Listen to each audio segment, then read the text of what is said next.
ربنا آتنا في الدنيا حسنة وفي الآخرة حسنة وقنا عذاب النار برحمتك يا أرحم الراحمين. الله أكبر.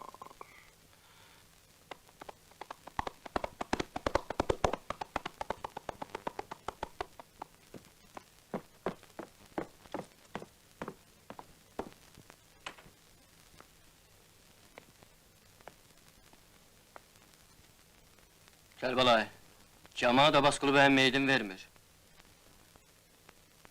Ne deyip vermir? Deyir, özümüz dəfn eləyəcəyik. Heh, elə bu qalmışdı ki, bəyi rəiyyət dəfn eləsin. Özüylə 5-6 nəfər silahlı adam götür, meydi buraya eti. Kimi aparım Kərbəlayı? Yani kimi? Cəmaat dağılıb Kərbəlayı. Tək qalmışıq.